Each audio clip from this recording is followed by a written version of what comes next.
Hey, Sanbonani Begnene. It's Sue here. You know, um, I want to talk about freedom today.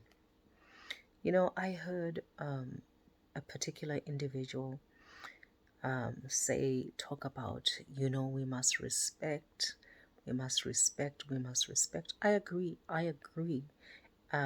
with Apostle Justice Lamini. Yes, leadership needs to always be respected. That I 100% agree with him.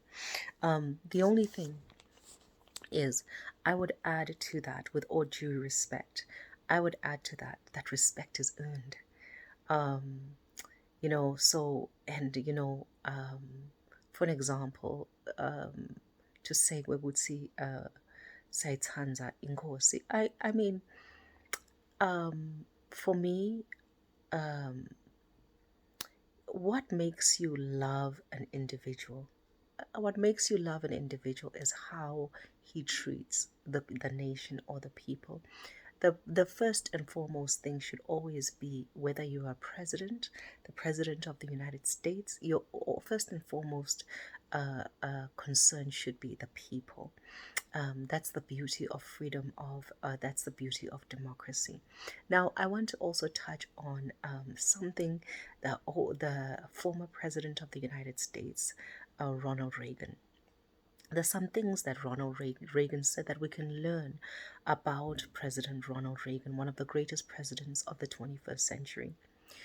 Mr. Reagan said, "Freedom is the right to question and change the established way of doing things, a recognition that no single person, authority, or government has a monopoly on the truth, but every individual life is infinitely precious and has something to offer."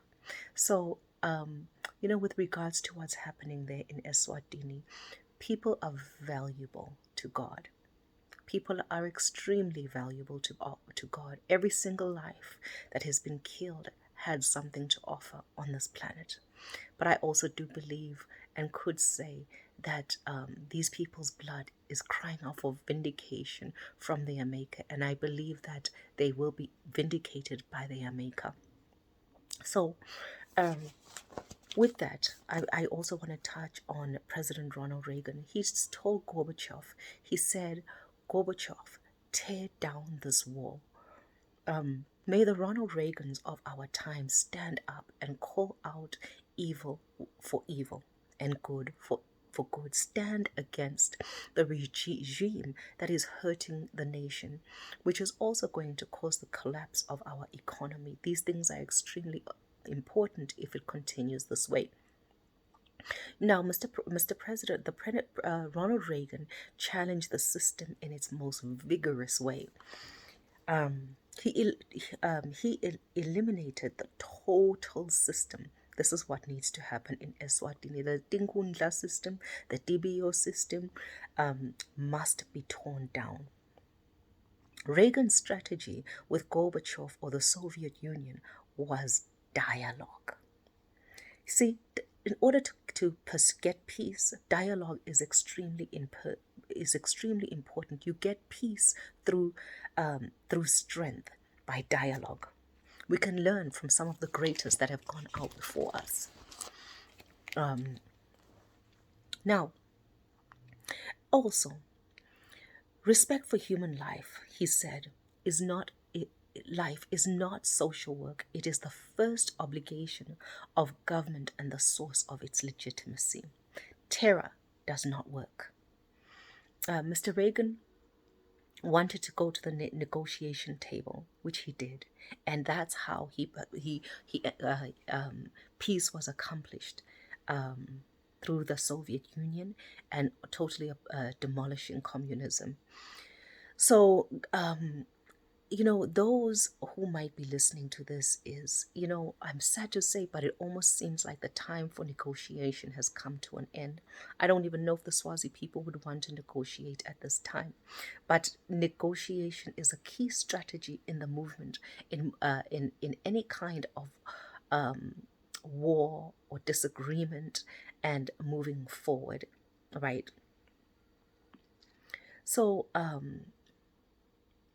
So he also fought against the elimination of nuclear weapons. So, anyhow, people of God, nuclear weaponry just does not work. Every victory for human freedom will be victory for world peace. And what we're fighting for is for freedom of people, of the people, and for the peace of the people.